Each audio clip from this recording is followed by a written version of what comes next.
Bismillahirrahmanirrahim. Assalamualaikum warahmatullahi wabarakatuh. Alhamdulillah alladzi binikmati tatimmu salihat. Ashhadu an la ilaha illallah wahdahu la syarikalah wa ashhadu anna Muhammadan abduhu wa rasuluhu, amma ba'du. Ikhwati fillah rahimani wa rahimakumullah. Alhamdulillah, kita bersyukur kepada Allah Subhanahu wa taala karena kita telah berada di rangkaian terakhir dari daurah pengantar Kutubus Sittah. Setelah kita mempelajari dan mengenal para imam-imam hadis beserta kitab-kitab induk mereka, maka pada kesempatan kali ini kita akan mempelajari, akan mengkaji imam yang keenam, yaitu Al-Imam Ibnu Majah beserta sunannya. Dan kita bersyukur kepada Allah Subhanahu wa taala atas berbagai limpahan nikmatnya sehingga daurah ini bisa terselenggara. Poin demi poin telah tersampaikan. Semoga menjadi ilmu yang bermanfaat dan menjadi pemantik semangat kita untuk ikut andil berkontribusi demi kejayaan Islam yang mulia. Pada malam hari ini kita akan pelajari tentang Al-Imam Ibnu Majah beserta sunannya. Imam Ibnu Majah kunyahnya adalah Abu Abdillah. Nama lengkapnya adalah Muhammad bin Yazid bin Abdillah bin Majah Ar-Rabai Al-Qazwini. Beliau disebut sebagai Ibnu Majah, padahal nama aslinya adalah Muhammad, karena dua alasan. Yang pertama, karena gelar dari bapaknya, yaitu Yazid, adalah Maula Rab'ah, Majah Maula Rab'ah. Ini alasan yang pertama, karena dinisbahkan sebagai putranya Yazid yang gelarnya adalah Majah, sebagai maulanya Rab'ah. Kemudian alasan yang kedua, beliau disebut sebagai Majah atau Ibnu Majah karena dinisbahkan kepada kakeknya. Ada yang mengatakan Majah adalah bapak dari Yazid, yaitu kakeknya Ibnu Majah, Muhammad bin Yazid bin Majah. Ada yang mengatakan bahwa itu adalah kakeknya Yazid, jadi kakeknya lagi. Jadi Muhammad bin Yazid bin Abdullah bin Majah dinisbahkan kepada kakeknya. Tapi pendapat yang pertama lebih kuat, meskipun itulah dua alasan kenapa Al-Imam Ibnu Majah disebut sebagai Majah atau Ibnu Majah. Beliau dilahirkan di Qazwin. Qazwin adalah salah satu kota yang terkenal di Irak, sebagaimana disebutkan oleh Syekh Muhammad Ibnu Shalih Al-Utsaimin dalam ilmu mustalahil hadisnya, pada tahun 209 Hijriyah, jadi pada abad ketiga awal, yang bertepatan dengan 824 Masehi. Al-Imam Ibnu Majah hidup pada masa dinasti Abbasiyah, tepatnya pada masa Khalifah Al-Ma'mun, yaitu sejak tahun 198 Hijriyah atau 813 Masehi hingga pada akhir kepemimpinan Khalifah Al-Muqtadir. Dan kita tahu pada masa dinasti Abbasiyah adalah masa keemasan ilmu hadis. Itu masa kejayaan ilmu hadis pada abad ketiga Hijriyah, dan di masa itu pula sudah mulai muncul hadis-hadis palsu. Al-Imam Ibnu Majah merupakan salah seorang pemuda yang cinta ilmu. Sejak waktu mudanya beliau banyak menghadiri majelis-majelis keilmuan, dan beliau mulai mendalami ilmu hadis di usia 15 atau pada usia 20 tahun. Pada tahun 230 Hijriyah, Al-Imam Ibnu Majah mulai rihlah untuk menuntut ilmu, mengunjungi madrasah hadis, mendatangi banyak guru yang tersebar di berbagai penjuru negeri, di antaranya di Irak sendiri, kemudian di Basrah, di Kufah, di Baghdad, di Hijaz, itu Makkah dan Madinah, Syam, dan juga di Mesir. Ini mengingatkan kepada kita bahwa seorang pemuda hendaknya mengisi masa mudanya dengan belajar ilmu agama. Karena ketika dia gunakan waktu mudanya dengan belajar ilmu agama, memiliki peluang yang besar untuknya menjadi seorang alim di dalam masalah ilmu agama. Sampai-sampai Imam Asy-Syafi'i rahimahullahu ta'ala, seorang tabi'ut tabi'in di Makkah yang wafat tahun 204 Hijriyah. Beliau pernah mengatakan, "Wa man fatahu at-ta'limu waqta syababihi fakabbir alaihi arba'an liwafatihi." Kata Imam Asy-Syafi'i rahimahullahu ta'ala, Imam Asy-Syafi'i adalah seorang pemuda yang di usia 7 tahun. Beliau sudah hafal Al-Quran dan hafal kitab Muwatta' Malik. Sehingga ketika beliau masuk di majlisnya Al-Imam Malik, Al-Imam Darul Hijrah, awalnya Imam Malik tidak terkesan atau merasa keberatan dengan kehadiran seorang anak kecil usia 7 tahun, usia SD. Akan tapi ketika Al-Imam Syafi'i rahimahullahu ta'ala mulai membacakan hafalannya di kitab Muwatta', maka terkagum-kagumlah Al-Imam Malik kepada Al-Imam Asy-Syafi'i rahimahullahu ta'ala. Maka beliau mengatakan, "Wa man fatahu at-ta'limu waqta syababihi." Barang siapa yang terluput dari belajar agama di masa mudanya, fakabbir alaihi arba'an liwafatihi, maka bertakbirlah 4 kali karena kematian hatinya. Seorang yang tidak merasakan pahitnya belajar di usia muda, niscaya dia akan merasakan pahitnya kejahilan di usia tuanya. Maka lihatlah bagaimana para a'immah di usia-usia muda mereka tidak disibukkan dengan permainan dan perkara sia-sia, akan tapi dihabiskan masa mudanya dengan hadir di majlis ilmu yang mulia. Al-Imam Ibnu Majah rahimahullahu ta'ala, beliau belajar sekitar 15 tahun setelah keluar pada tahun 230 Hijriah itu. Beliau berkelana mencari madrasah hadis di kalangan para ulama-ulama ahlul hadis, dan setelah itu beliau kembali ke Qazwin di Irak dan mulai menulis buku, menulis kitab, serta mengadakan muhadharah halaqah hadis. Jadi beliau belajar kemudian kembali setelah selesai 15 tahun. Al-Imam Ibnu Majah rahimahullahu ta'ala memiliki banyak guru, dan guru beliau yang pertama adalah Ali bin Muhammad At-Tanafusi, seorang hafiz yang fiqh, yang berwibawa dan banyak meriwayatkan hadis. Imam Ali ini beliau wafat pada tahun 233 Hijriah, yang ketika itu usia Ibnu Majah baru berusia 24 tahun. Usia yang masih sangat belia. Beliau juga pernah belajar kepada Ibrahim Al-Mundhir Al-Hizami, salah seorang muridnya Bukhari. Juga belajar kepada Muhammad bin Abdullah bin Numair, kepada Hisham bin Ammar, dan Abu Bakar bin Abi Syaibah.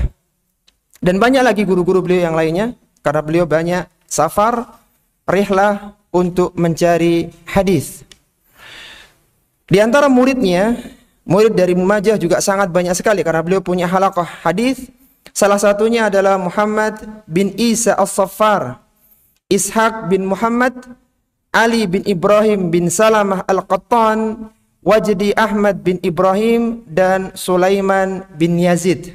Dan banyak lagi yang lainnya sebagaimana disebutkan di dalam kitab-kitab tarjamah tentang Al-Imam Ibnu Majah. Beliau banyak sekali menulis, dan salah satu yang ditulis adalah di 3 keilmuan besar. Beliau menulis di bidang tafsir, di bidang tarikh, dan di bidang ilmu hadis atau di bidang hadis. Ada 30 karya dari Imam Ibnu Majah ini, tapi yang cukup terkenal adalah 3 yang terbesar. Yang pertama adalah Sunan Ibnu Majah di bidang hadis, kemudian Al-Qur'anul Karim di bidang tafsir, dan At-Tarikh yaitu di bidang sejarah. Beliau mengumpulkan tentang sejarah para sahabat sampai pada masa beliau pada abad ketiga Hijriyah. Akan tapi sayang, kitab At-Tarikh dan Al-Qur'anil Karim ini tidak sampai pada generasi setelahnya karena kurang monumental, kurang terkenal. Dan karya beliau yang sangat terkenal yang akan kita bahas setelah ini adalah kitab Sunannya yang dijadikan sebagai kitab induk hadis yang keenam. Banyak ulama yang memberikan pujian kepada Al-Imam Ibnu Majah. Beliau sebagai ulama di bidang hadis. Salah satunya adalah Al-Hafiz Ibnu Katsir rahimahullahu taala. Beliau adalah seorang ulama yang wafat tahun 774 Hijriah. Dalam kitabnya Bidayah wan Nihayah, dalam kitab Bidayah wan Nihayah, Al-Hafiz Ibnu Katsir rahimahullahu taala mengatakan Ibnu Majah Al-Qazwini Maula Rabi'ah sahibu kitab Sunan. Sahibu kitab Sunan. Ibnu Majah Al-Qazwini Maula Rabi'ah adalah pemilik kitab Sunan yang masyhur, wa hiya dalatu ala amalihi wa ilmihi wa tabahhurihi, yang menunjukkan, kitab itu menunjukkan tentang amalannya, ilmunya, keluasan pengetahuannya dan kedalaman pengetahuannya. Wattilaihi wattibaihi li sunnati fil usuli wal furu'i, yang juga menunjukkan itibaknya beliau kepada sunnah Rasulullah sallallahu alaihi wasallam di dalam perkara-perkara yang pokok maupun di dalam perkara-perkara yang cabang. Sekarang kita coba membahas tentang kitab beliau, yaitu kitab Sunan Ibnu Majah yang merupakan karya terbesar Imam Ibnu Majah. Sunan Ibnu Majah adalah kitab induk hadis yang keenam setelah Sahih Bukhari, setelah Sahih Muslim, Sunan Abu Dawud, Sunan An-Nasa'i, Sunan Tirmidzi dan Sunan Nasa'i. Maka yang keenamnya adalah Sunan Ibnu Majah. Di antara kelebihan di dalam Sunan Ibnu Majah adalah tidak banyak terulangnya penyebutan hadis, kecuali hanya beberapa saja yang dianggap penting oleh Imam Ibnu Majah. Jadi beliau banyak mengadopsi bagaimana sistematika yang dilakukan oleh Imam Muslim di dalam sahihnya, yang mana tidak banyak terjadi pengulangan penyebutan hadis di sana. Metode yang digunakan oleh Ibnu Majah rahimahullahu taala di dalam menyusun kitab sunannya adalah berdasarkan urutan bab. Di sana pertama beliau mengawali dengan muqaddimah, kemudian di dalamnya ada 37 kitab, yaitu 37 pembahasan, dan di dalamnya terdapat 1515 bab. Di dalamnya terdapat 4.341 hadis. 37 kitab, 1.515 bab, dan 4.341 hadis. Dari hadis yang sejumlah itu, 4.341, terdapat 3.002 hadis yang telah diriwayatkan di kitab-kitab yang lainnya. Ada dalam salah satu di antara 4 atau 5 kitab-kitab hadis yang lainnya, baik itu Sahih Bukhari sampai di Sunan An-Nasa'i. Sedangkan sisanya 1339 hadis adalah hadis yang diriwayatkan oleh Ibnu Majah secara menyendiri. Ini yang disebut dengan riwayat atau hadis yang infarada bihi Ibnu Majah atau tafarrada bihi Ibnu Majah. Ada 1339 hadis. Yang kalau dirinci lagi secara derajat hadis dari 1339 itu yang Ibnu Majah menyendiri dalam periwayatannya, maka 428 hadis itu sahih. Dari 1339, 428-nya adalah hadis yang sahih. 199-nya adalah hadis hasan, 613-nya adalah hadis yang dhaif, dan 99-nya hadis yang sanadnya lemah, yang mungkar dan dusta. Ada 99 hadis. Dalam Sunan Ibnu Majah, kitab pertama setelah muqaddimah adalah Kitabut Taharah wa Sunanuha. Kitab Taharah dan sunnah-sunnahnya. Dan kitab yang terakhir di Sunan Ibnu Majah adalah Kitabuz Zuhdi, kitab tentang zuhud. Bab pertama di Sunan Ibnu Majah adalah bab ittiba'i sunnati Rasulillah. Perhatikan bagaimana cintanya Ibnu Majah kepada Rasulullah sallallahu alaihi wasallam dan sunnah-sunnahnya. Sehingga bab pertama kali yang dibuat oleh beliau di dalam Kitabut Taharah itu adalah bab ittiba'i sunnati Rasulillah sallallahu alaihi wasallam. Bab tentang ittiba kepada sunnah Rasulullah sallallahu alaihi wasallam. Adapun bab yang terakhir di dalam kitab Sunan Ibnu Majah adalah bab sifatil jannah, babu sifatil jannah, bab tentang sifat surga. Sehingga kalaulah kita buat sebuah khulasah dari kitab besar Sunan Ibnu Majah, barang siapa yang ingin merasakan kenikmatan surga dengan sifat-sifat indahnya, maka palang pintu yang harus dia masuki adalah ittiba kepada sunnah Rasulullah sallallahu alaihi wasallam. Berawal dari ittiba kepada sunnah Nabi sallallahu alaihi wasallam dan berujung dengan dimasukkan ke dalam surga yang penuh dengan kenikmatannya.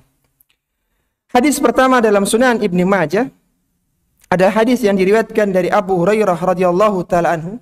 Hadis yang merupakan kaidah besar di dalam agama ini. Yang mana Rasulullah sallallahu alaihi wasallam bersabda, "Ma amartukum bihi fakhudhuhu wa ma nahaitukum anhu fantahu." Rasulullah sallallahu alaihi wasallam bersabda, apa yang aku perintahkan kepada kalian maka ambillah, dan apa yang aku larang dari kalian maka tinggalkanlah.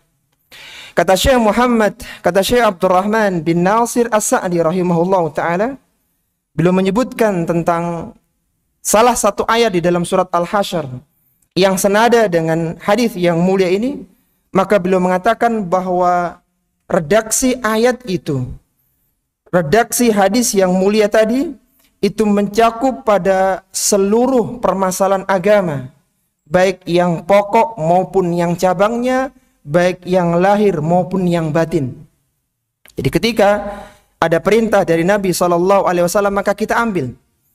Adapun yang dilarang oleh beliau maka ditinggalkan. Ini mencakup semua permasalahan agama. Lihatlah bagaimana Imam Ibnu Majah rahimahullah ta'ala, beliau mengutamakan sesuatu yang penting, yang pokok dari yang lainnya. Diawali kitab beliau dengan kaidah ma amartukum bihi fakhudhuhu wa ma nahaitukum anhu fantahu. Adapun hadis yang terakhir, hadis yang ke-4341, hadis dari sahabat yang mulia Abu Hurairah radhiyallahu taala anhu, dan hadis ini adalah salah satu contoh hadis yang infarada bihi Ibnu Majah, yang Ibnu Majah menyendiri dalam periwayatannya, dan ini hadis yang sahih. Yang mana Rasulullah sallallahu alaihi wasallam bersabda, "Ma minkum min ahadin illa lahu manzilani." Tidaklah ada seorang pun dari kalian kecuali telah disiapkan baginya dua tempat tinggal. Manzilun fil jannah wa manzilun finnar. Satu tempat di surga dan satu tempat tinggal di neraka. Fa idza mata, apabila dia meninggal dunia, fadakhalan nar, dan ternyata dia masuk ke dalam neraka, waratha ahlul jannati manzilahu, maka penghuni surga akan mewarisi tempat tinggalnya yang ada di surga. Jadi kata Nabi, setiap orang itu sudah punya dua tempat, tempat di surga dan tempat di neraka. Ketika ada orang yang meninggal dunia dan ternyata dia masuk neraka, maka tempatnya yang di surga akan diwarisi oleh para penghuni surga. Maka Nabi SAW bersabda, "Fadzalika qauluhu ta'ala, ulaika humul warithun." Itulah makna firman Allah Subhanahu wa taala, merekalah orang-orang yang mewarisi. Artinya mereka mewarisi tempat-tempat yang ada di surga yang tidak ditempati oleh penghuninya gara-gara penghuninya dimasukkan ke dalam neraka. Hadis yang mulia ini, hadis terakhir ini adalah salah satu hadis yang merupakan tafsiran dari ayat Al-Quran.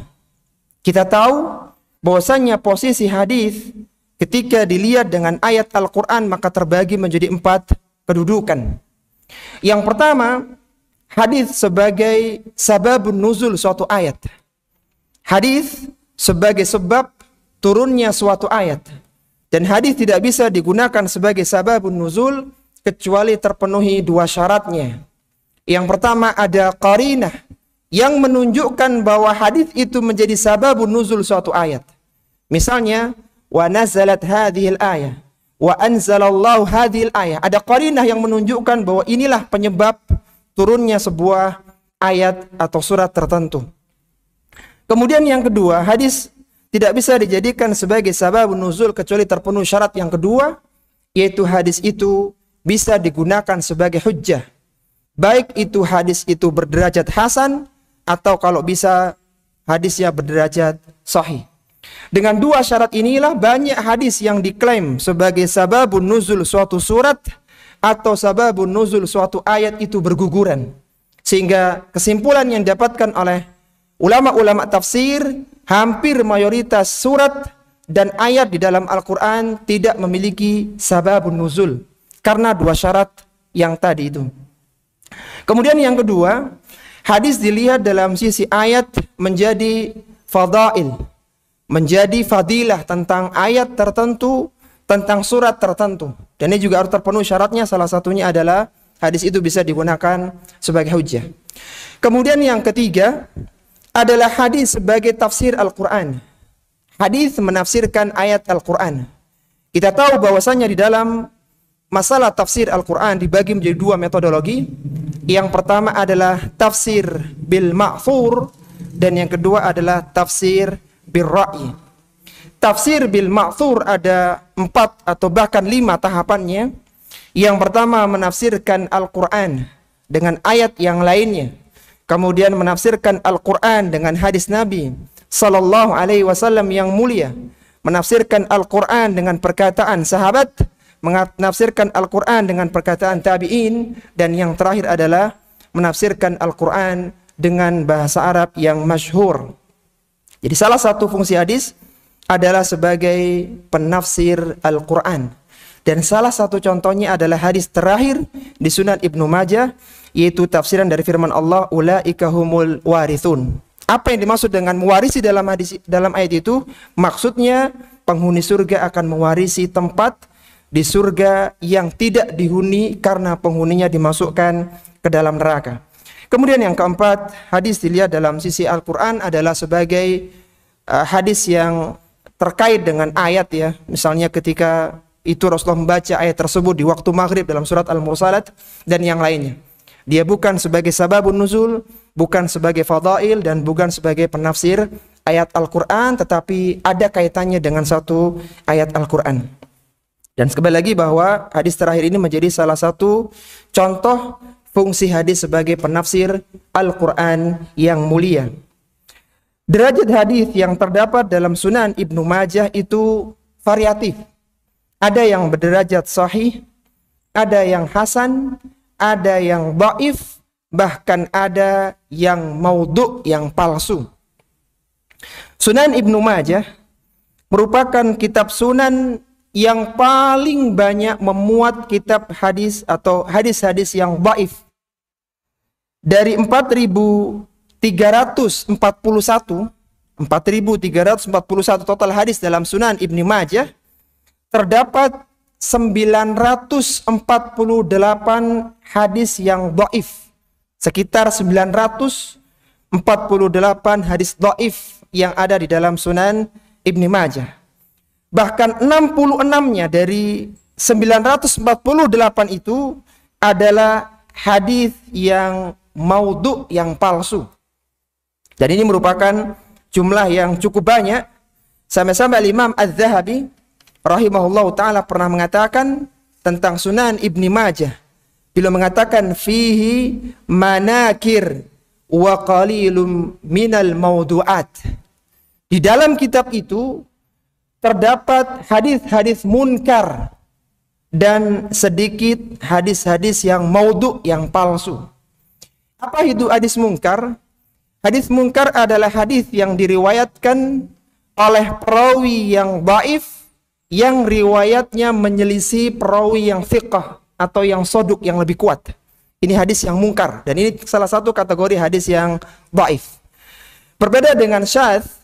Syadz adalah hadis yang diriwayatkan oleh perawi yang thiqah atau soduk, yang menyelisihi perawi yang lebih kuat kethiqahannya daripada dia. Ini hadis syadz. Adapun munkar adalah perawinya dhaif dan dia yukhalif, menyelisihi perawi yang thiqah atau yang soduk, sehingga hadisnya menjadi munkar dan masuk kategori hadis-hadis yang dhaif.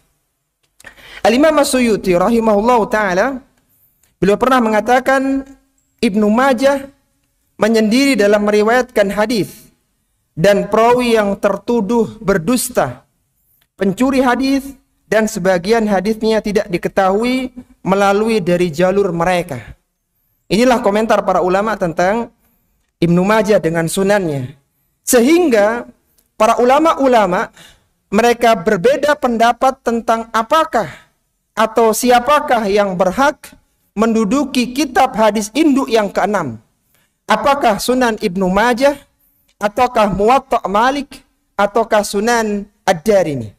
Jadi ada 3 pendapat para ulama siapakah yang berhak menduduki posisi keenam, karena mengingat Ibnu Majah sangat banyak memuat hadis-hadis dhaif, bahkan di dalamnya ada hadis-hadis maudhu dan jumlah cukup banyak. Di antara ulama yang meletakkan Muwatta Malik dalam posisi yang keenam setelah Imam An-Nasai dengan sunannya adalah Ahmad bin Razin Al-Saqasti yang wafat tahun 535 Hijriah. Demikian pula Ibnul Athir yang wafat tahun 606 Hijriah. Ini 2 ulama yang meletakkan Muwatta Malik lah yang lebih layak untuk diletakkan sebagai kitab induk hadis yang keenam, bukan Sunan Ibnu Majah. Akan tapi mayoritas para ulama-ulama hadis, maka mereka meletakkan yang keenam adalah Sunan Ibnu Majah, bukan Muwatta Malik. Salah satu alasannya karena Ibnu Majah adalah kitab yang mujamma, yang isinya lebih mencakup, dan itu dibutuhkan oleh kaum muslimin dibandingkan dengan Muwatta Malik. Dan sebagian kecil dari kalangan para ulama justru malah meletakkan Sunan Ad-Darimi sebagai kitab hadis yang keenam setelah Sunan An-Nasai. Tapi kembali lagi, yang paling masyhur adalah kitab induk hadis yang keenam adalah Sunan Ibnu Majah rahimahullahu ta'ala, meskipun ada perbedaan di kalangan para ulama tentang posisi yang keenam, siapakah yang lebih layak untuk mendudukinya.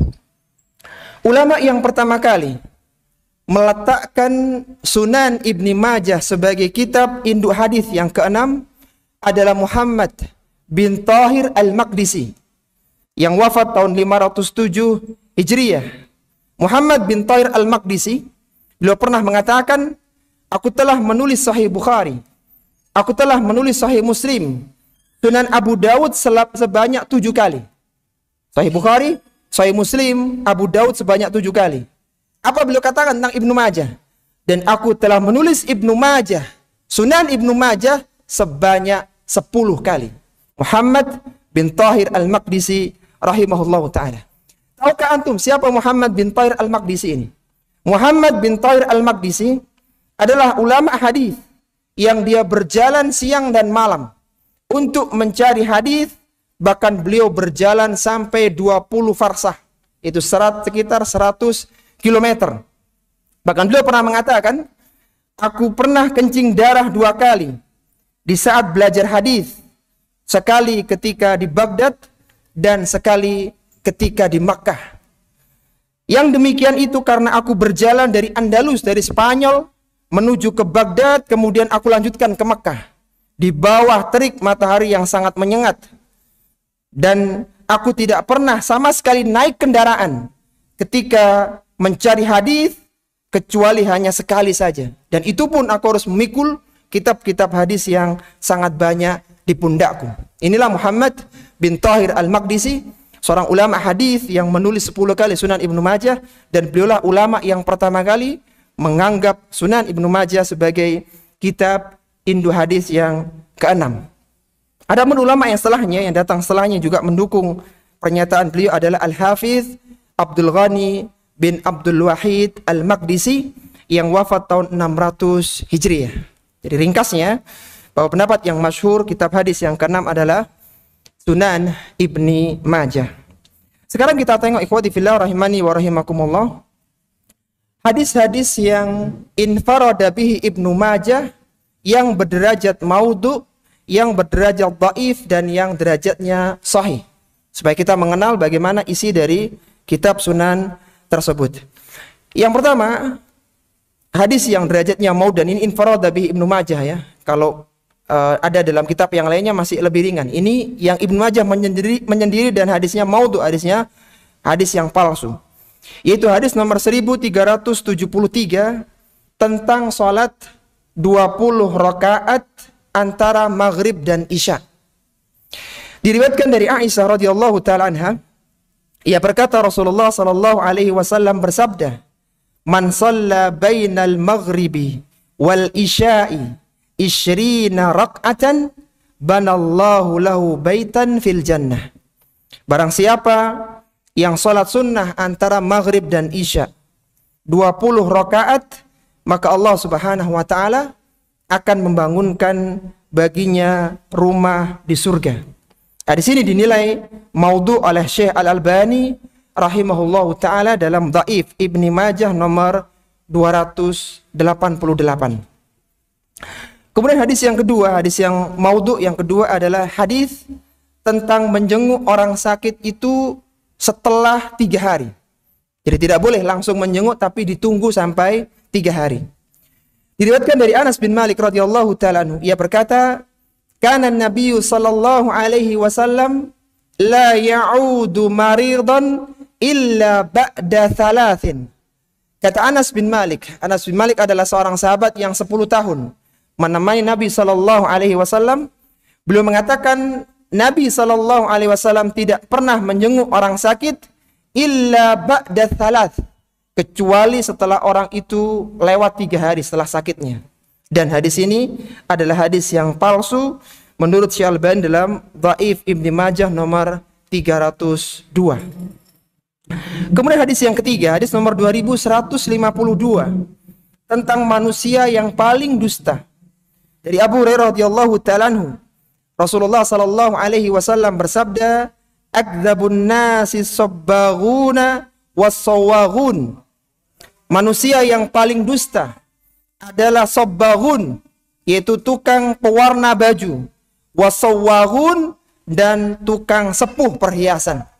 Ini adalah manusia paling dusta menurut hadis itu. Tapi hadis ini adalah hadis yang maudhu, yang palsu menurut Syekh Al-Albani dalam Dhaif Ibni Majah nomor 470. Kemudian yang berikutnya adalah hadis tentang dampak kurban dengan ayam.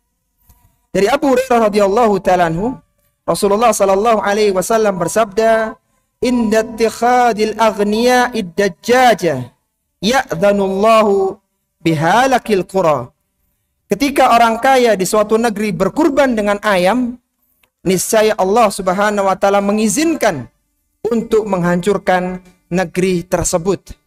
Hadis ini adalah hadis yang maudhu, yang palsu, dianggap maudhu oleh Syekh Albani dalam Dhaif Ibni Majah nomor 506. Dan contoh yang terakhir, yang kelima, adalah hadis nomor 3358 tentang mengantar tamu sampai pintu adalah sunnah. Dari Abu Hurairah radhiyallahu ta'ala anhu, Rasulullah sallallahu alaihi wasallam bersabda, "Inna minas sunnati an yakhruja ar-rajulu ma'a dhaifihi ila babid dar." Disebutkan dalam hadis itu, sesungguhnya termasuk sunnah seorang laki-laki yang mengantar tamunya sampai di depan pintu. Ini adalah hadis yang palsu, yang maudhu, dianggap maudhu oleh Syekh Albani dalam Dhaif Ibni Majah nomor 734. Ini contoh saja, ada 66 hadis yang semuanya masuk dalam kategori maudhu. Dan ini jumlah yang cukup banyak ketika dibandingkan dengan kitab-kitab sunan yang lainnya. Sebagaimana kita tahu, kitab sunan yang paling sepi dari kitab maudhu atau hadis maudhu adalah Sunan An-Nasa'i, sedangkan kitab sunan yang paling banyak hadis maudhu'nya adalah Sunan Ibnu Majah. Baik, kemudian yang berikutnya adalah contoh hadis-hadis dhaif dalam Sunan Ibnu Majah yang Ibnu Majah menyendiri dalam periwayatannya dan hadisnya dhaif. Salah satunya adalah hadis nomor 301 tentang doa ketika keluar setelah buang hajat. Dari Anas bin Malik radhiyallahu ta'ala anhu, ia berkata, "Kana an-nabiy sallallahu alaihi wasallam idza kharaja minal khala'i qala alhamdulillahilladzi adhaba anni al-adha wa afani." Nabi sallallahu alaihi wasallam ketika keluar dari tempat buang hajat, artinya selesai dari buang hajat, maka beliau berdoa, "Segala puji bagi Allah yang mengeluarkanku dari gangguan dan telah menyelamatkanku." Hadis ini adalah hadis yang dhaif, didhaifkan oleh Syekh Albani dalam Dhaiful Ibnu Majah nomor 60, sehingga tidak bisa digunakan sebagai hujjah hadis ini.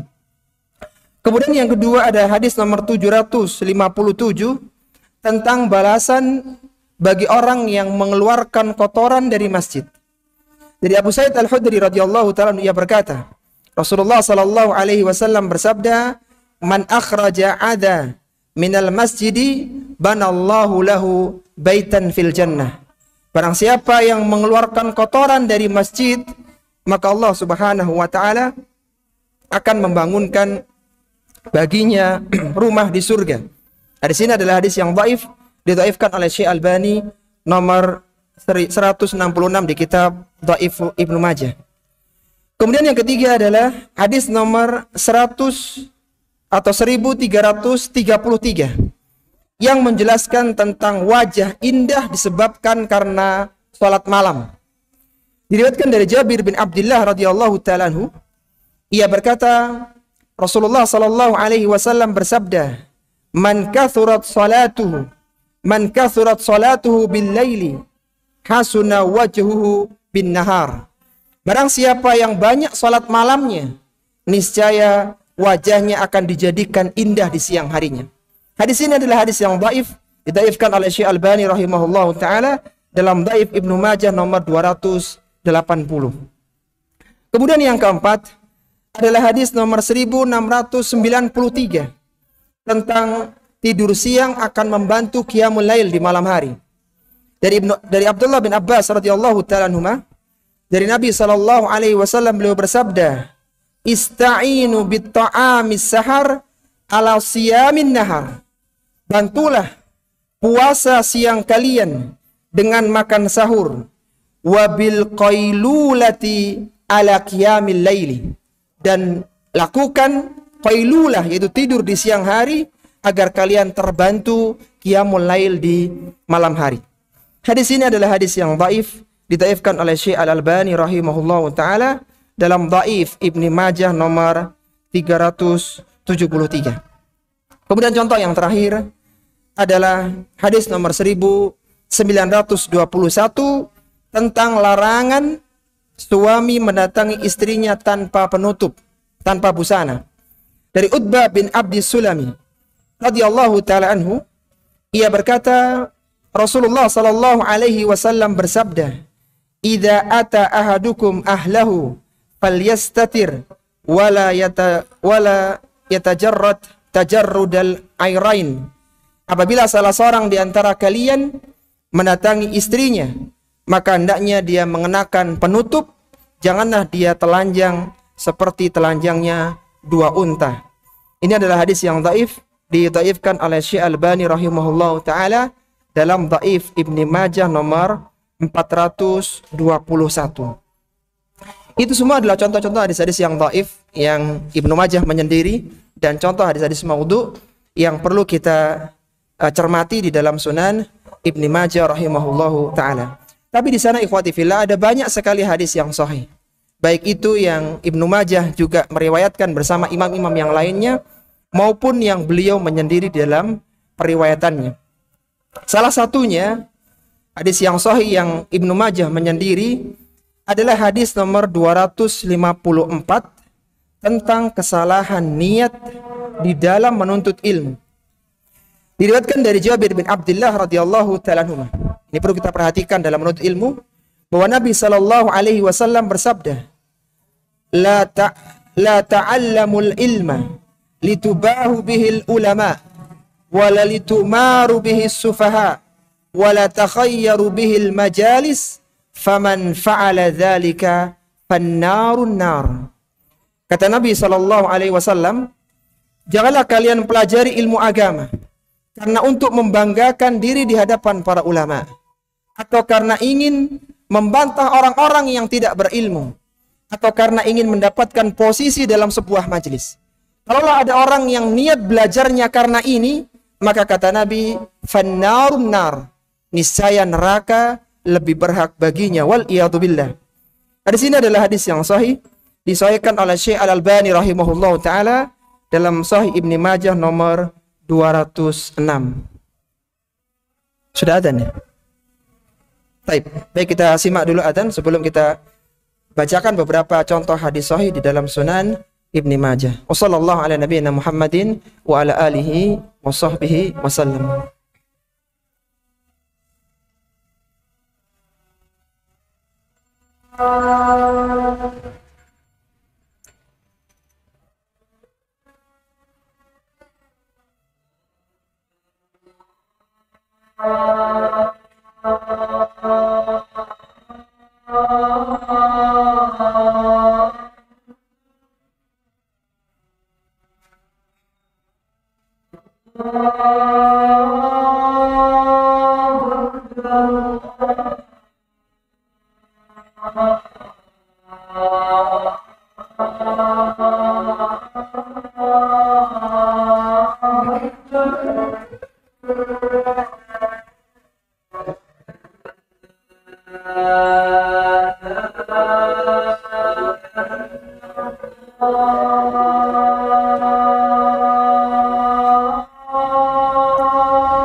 Alhamdulillah, wassalatu wassalamu ala Rasulillah wa ala alihi wa ashabihi wa man walah, amma ba'du. Kita lanjutkan menyebutkan beberapa contoh hadis-hadis yang sahih yang infarada bihi Ibnu Majah. Hadis yang berikutnya adalah hadis nomor 734 tentang larangan keluar dari masjid setelah azan. Jadi larangan keluar dari masjid setelah azan, dan hadisnya sahih. Dari Utsman bin Affan radhiyallahu ta'ala anhu, ia berkata, Rasulullah sallallahu alaihi wasallam bersabda, "Man adrakahul adzanu fil masjid." Barang siapa yang mendapati adzan di suatu masjid, thumma kharaja, kemudian dia keluar, lam yakhruj li hajatin, yang dia keluar itu bukan karena hajah, bukan karena ingin memperbarui wudunya, bukan karena ingin buang hajat atau hal-hal lain. Dia keluar tidak ada hajatnya. Wa huwa la yuridur raj'ah. Bahkan dia punya keinginan tidak ingin kembali ke masjid. Apa kata Nabi sallallahu alaihi wasallam? Fahuwa munafiq. Maka itu adalah termasuk sifat kemunafikan. Hadis ini adalah hadis yang sahih, disahihkan oleh Syekh Al-Albani rahimahullahu taala dalam Sahih Ibnu Majah nomor 600. Kita tahu bahwasannya nifaq adalah salah satu dari 3 dosa besar dalam masalah akidah. Kita tahu dosa besar dalam masalah akidah ada 3. Yang pertama adalah syirik, yang kedua adalah kufur, dan yang ketiga adalah nifaq. Dan nifaq terbagi 2 lagi. Ada nifaq i'tiqadi, nifaq karena keyakinan atau berkaitan dengan keyakinan, dan yang kedua adalah nifaq amali, nifaq yaitu nifak secara perbuatan. Salah satu bentuk nifak perbuatan berdasarkan hadis yang mulia ini, yang termasuk sifat kemunafikan adalah keluar dari masjid setelah mendengar adzan dan dia keluar tanpa ingin kembali ke masjid tersebut. Apa kata salah seorang tabi'in menggambarkan takutnya para sahabat terhadap sifat kemunafikan? Maka mereka mengatakan, adraktu 30 min ashabin Nabi sallallahu alaihi wasallam kulluhum yakhafun nifaq ala nafsihi. Kata salah seorang tabi'in, aku telah bertemu dengan 30 sahabat Nabi dan semua dari mereka takut terjangkit sifat kemunafikan pada dirinya. Siapa Umar bin Khattab radhiyallahu ta'ala? Umar bin Khattab adalah seorang sahabat yang tanya kepada Hudzaifah ibnul Yaman, sahabat siri Nabi sallallahu alaihi wasallam yang tahu daftar nama-nama munafik. Umar akan tanya, apakah jenazah yang meninggal ini, apakah di dalam struktur kekhalifanku ini ada orang-orang yang masuk dalam kategori munafik. Demikian pula ketika ada jenazah, maka Umar melihat apakah Hudzaifah itu menyolatinya atau tidak. Karena kalau tidak, maka ini salah satu indikasi yang meninggal adalah jenazah orang munafik. Demikianlah para sahabat, demikian takutnya dengan sifat nifak, yang salah satu bentuk nifak adalah keluar dari masjid ketika adzan dan dia tidak ada keinginan kembali, berdasarkan hadis yang mulia ini. Kemudian yang ketiga adalah hadis nomor 2142 tentang berbuat baik di dalam mencari dunia. Dari Abu Humaid As-Sa'idi radhiyallahu ta'ala, ia berkata, Rasulullah sallallahu alaihi wasallam bersabda, ajmilu fi talabid dunya, ajmilu fi talabid dunya, berbaik-baiklah kalian di dalam mencari dunia. Kenapa? Fa inna kullan muyassarun lima khuliqalahu, karena sesungguhnya setiap orang akan dimudahkan untuk mendapatkan apa yang ia diciptakan. Hadis ini adalah hadis yang sahih, disahihkan oleh Syekh Al-Albani rahimahullahu taala dalam Sahih Ibnu Majah nomor 1742. Ini mengingatkan kepada kita bahwa kita harus yakin rizki sudah Allah tetapkan. Kita tidak akan meninggal dunia sampai menghabiskan seluruh lumbung-lumbung rizki yang telah Allah sediakan untuk kita. Sampai-sampai Nabi SAW mengingatkan dalam hadis yang lainnya, ya ayuhan nas ajmilu fi talab fa innan nafsan lan tamuta hatta tastawfiya rizqaha wa in abta'anha. Kata Nabi SAW dalam hadis yang lainnya, wahai manusia, berbuat baiklah kalian di dalam mencari dunia. Jangan menghalalkan semua cara. Kenapa? Karena satu jiwa, dia tidak akan meninggal dunia sampai menghabiskan seluruh lumbung-lumbung rizkinya. Dan rizki tidak hanya uang. Ilmu merupakan bagian dari rizki. Keluarga yang sakinah merupakan bagian dari rizki. Tetangga yang baik bagian dari rizki. Dan semuanya bagian dari rizki. Jadi sekali lagi, jangan sampai seorang muslim menghabiskan seluruh waktunya hanya untuk mencari dunia. Apalagi di dunia didapatkan dengan cara-cara yang tidak dibenarkan oleh syariat. Kemudian contoh yang keempat adalah hadis nomor 2619 tentang terbunuhnya seorang mukmin.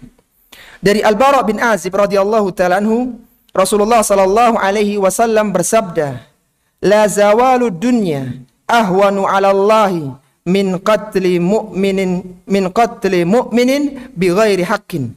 Sungguh hancurnya dunia ini lebih ringan di sisi Allah Subhanahu wa taala daripada terbunuhnya seorang mukmin tanpa hak. Ini adalah hadis yang sahih, disahihkan oleh Syekh Al-Albani rahimahullahu taala dalam Sahih Ibnu Majah nomor 2121. Kita tentu masih ingat para ikhwan rahimani wa rahimakumullah. Ketika para sahabat itu berangkat ke Makkah untuk melakukan umrah pada tahun 6 Hijriah, yang mana ketika itu mereka terhambat dari melakukan umrah dan mereka harus menyepakati perjanjian Hudaybiyah. Salah satu hikmahnya kenapa mereka tidak boleh melakukan peperangan saat itu, karena mereka harus menandatangani atau menyepakati isi dari perjanjian Hudaybiyah yang secara zahir menyelisihi atau merugikan kaum muslimin secara zahirnya. Maka dijelaskan oleh para ulama-ulama tafsir saat membahas tentang surat Al-Fatah yang berkaitan dengan pembahasan Hudaybiyah, salah satunya adalah kalau para sahabat nekat melakukan peperangan, maka di sana akan terbunuh orang-orang Mekah yang Islam yang mereka tidak menampakkan keislamannya. Karena ini Islam masih belum jaya. Ada orang-orang Mekah yang sebenarnya dia beriman tapi tidak menampakkan keislamannya. Ketika terjadi serangan dari para sahabat-sahabat yang waktu itu merasa dirugikan dengan Hudaybiyah, perjanjian Hudaybiyah, maka bisa jadi mereka akan terbunuh dan mereka harus selesaikan diyatnya dan jumlah sangat banyak. Sehingga ditahan oleh Nabi SAW dengan syariat Al-Quran yang mulia dan baru diizinkan untuk umrah qadha di tahun berikutnya. Yang ingin kita tekankan di sini bahwasanya terbunuhnya seorang mukmin bukan hal yang ringan. Jangan sampai seorang menghalalkan darah mukmin yang lainnya tanpa hak, karena itu merupakan perkara yang sangat besar sekali.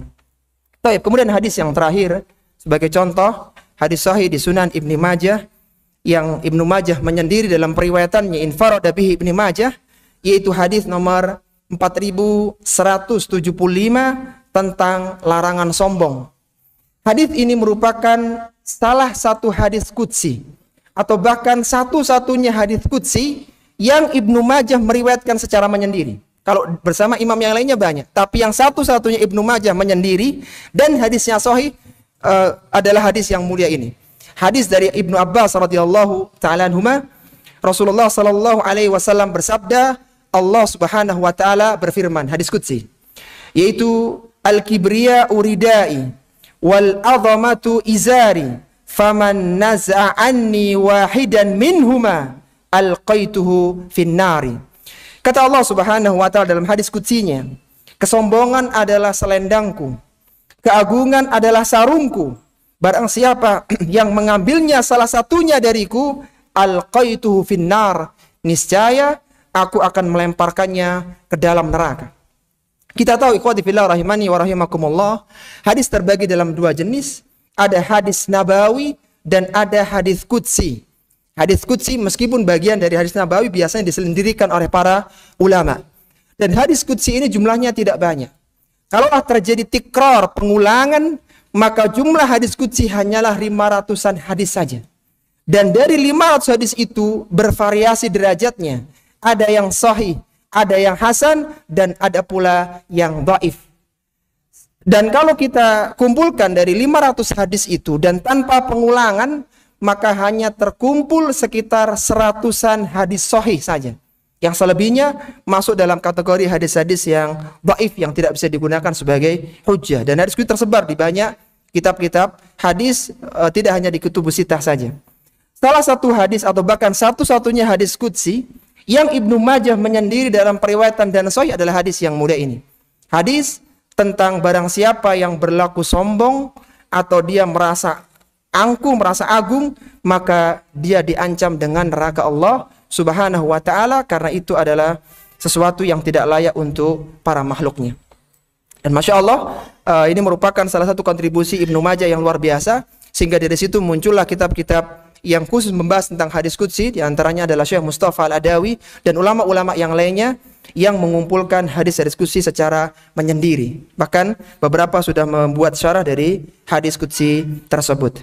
Kemudian yang berikutnya adalah tentang kitab-kitab syarah dari Sunan Ibnu Majah. Ada beberapa kitab syarah ya, meskipun tidak sebanyak untuk kitab-kitab yang lain di kutubus sittah yang lainnya atau 5 kitab hadis yang lainnya. Di antara syarah Ibnu Majah adalah yang pertama adalah Misbahuz Zujajah karya Imam As-Suyuti yang wafat tahun 911 Hijriyah. Misbahuz Zujajah syarah Ibnu Majah. Ini kitab syarah yang pertama. Kemudian yang berikutnya adalah ada Hasyiyatus Sindi ala Sunan Ibnu Majah. Ta'liq atau hasyiyah ya, komentar dari As-Sindi Muhammad bin Abdul Hadi Nuruddin As-Sindi yang wafat tahun 1138 Hijriyah. Ini bisa digunakan juga sebagai syarahnya. Kemudian yang ketiga yang terbaru adalah Masyarikul Anwaril Wahhajah fi Syarhi Sunan Imam Ibnu Majah. Ini kitab yang terbaru ya, ditulis oleh ulama-ulama belakangan, karya Muhammad bin Ali bin Adam bin Musa. Dan di sana juga ada beberapa kitab-kitab Sunan Ibnu Majah atau Syarah Ibnu Majah yang lainnya, dan ini kitab yang cukup terkenal sebagai syarah dari Sunan Ibnu Majah. Imam Ibnu Majah rahimahullahu taala, beliau wafat pada hari Senin tanggal 22 Ramadan tahun 273 Hijriyah yang bertepatan dengan 887 Masehi. Beliau wafat di abad ketiga Hijriyah di usia 64 tahun. Dan jenazahnya dimakamkan keesokan harinya, itu bulan Ramadan sore hari. Jenazahnya dimakamkan hari Selasanya di tanah kelahirannya di Qazwin di Irak. Inilah ikhwati fillah rahimani wa rahimakumullah tentang Imam Ibnu Majah dengan karya monumentalnya yang sangat luar biasa. Maka sebagai penutup dari daurah ini, setelah antum mendengarkan para a'immah dengan karya besar mereka yang menjadi imperium keilmuan besar dunia Islam, terutama di dunia hadis, maka pertanyaannya, apa yang antum berikan untuk ilmu Islam yang mulia ini? Kalaulah mereka berada di zaman-zaman yang tidak seperti zaman kita, mereka untuk mencari hadis tidak semudah hari ini. Kalau sekarang antum ingin cari hadis, antum tinggal buka laptop, buka HP, cari di Maktabah Syamilah, ketemu. Dengan demikian mudahnya hari ini. Mereka dulu dapat satu hadis itu perjuangan. Harus berjalan siang dan malam. Habis usia mereka untuk mencari ilmu. Dan mereka bisa menyuguhkan untuk kita karyanya. Antum bisa bayangkan, seandainya Imam Ibnu Majah hanya menghafal hadis, tidak ditulis dalam kitab, maka tidak akan pernah muncul Misbahuz Zujajah milik Al-Imam As-Suyuti. Enggak akan muncul Hasyiyah Sindi. Dan demikian kitab-kitab yang lainnya, tidak akan muncul hadis-hadis qudsi. Maka beliau telah berjasa untuk keilmuan Islam. Sekarang pertanyaannya, apa yang sudah antum berikan untuk keilmuan Islam? Ingat bahwa selain antum hidup di dunia ini sebagai seorang anak, sebagai seorang suami, dan sebagai seorang manusia yang harus hidup di muka bumi ini, antum harus berpikir apa yang antum berikan untuk keilmuan Islam. Kalaulah antum hanya bisa memberikan penjelasan ini hadis-hadis sahih, dan itu antum bisa lakukan hari ini, maka lakukanlah. Sebarkan dan menyebarkan ilmu hari ini tidak letih bagi kita. Antum tinggal ketik, sebarkan di media sosial, selesai. Selama itu sahih, maka sebarkan. Sehingga manusia tidak asing dengan hadis-hadis yang sahih. Mereka akan punya imunitas terhadap hadis-hadis dhaif, bahkan yang maudhu. Ketika antum hanya bisa menyebutkan hadis-hadis tentang masalah adab dan yang lainnya, maka lakukanlah. Jadi yang jelas bahwa mereka telah berbuat untuk Islam, maka sekarang giliran kita yang harus memberikan kontribusi untuk Islam. Mereka melakukan itu di tengah himpitan zaman yang demikian beratnya. dan sekarang kita hidup di masa keemasan teknologi yang luar biasa. Maka zaman menunggu kita, apa yang kita berikan untuk Islam yang mulia.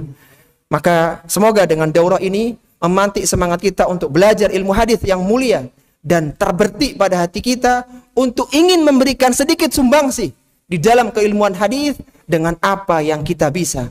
Yang semoga dengannya Allah Subhanahu wa taala mencatatnya sebagai sebuah amalan yang mulia, yang semoga dengan amalan itu bisa menyelamatkan kita dari siksa neraka dan meninggikan derajat kita di surga. Inilah ikhwati fillah rahimani wa rahimakumullah, sebagai penutup dari daurah panjang selama 2 pekan tentang Kutubus Sittah. Semoga bisa membuka wacana kita, dan lebih dari itu semoga bisa menyemangati kita untuk bangkit mencari ilmu, belajar agama, dan ikut andil dalam menyebarkan ilmu Islam yang mulia. Ana mohon maaf kalau ada hal yang kurang berkenan, dan sebagai perwakilan dari P3M sebagai penyelenggara dari kegiatan daurah yang sangat luar biasa ini, kami mohon maaf apabila selama penyelenggaraan ada hal yang kurang berkenan. Harapan kita daurah ini bisa memberikan banyak manfaat kepada kaum muslimin dan bisa diteruskan dengan daurah-daurah yang lainnya. Akhirnya kita mohon kepada Allah Subhanahu wa taala, semoga Allah menulis semua amalan kebaikan kita sebagai amalan ibadah yang dilipat gandakan pahalanya, serta menjadikan dosa dan kesalahan kita dihapuskan oleh Allah Subhanahu wa taala, agar kita dimudahkan untuk masuk ke dalam surga yang mulia, untuk melihat wajah Allah Azza wa Jalla. Wa sallallahu ala nabiyyina Muhammadin wa ala alihi wa sahbihi wa sallam. Subhanakallahumma wa bihamdika asyhadu an la ilaha illa anta astaghfiruka wa atubu ilaik. Wa akhiru da'wana anil hamdulillahi rabbil alamin. Wassalamu alaikum warahmatullahi wabarakatuh.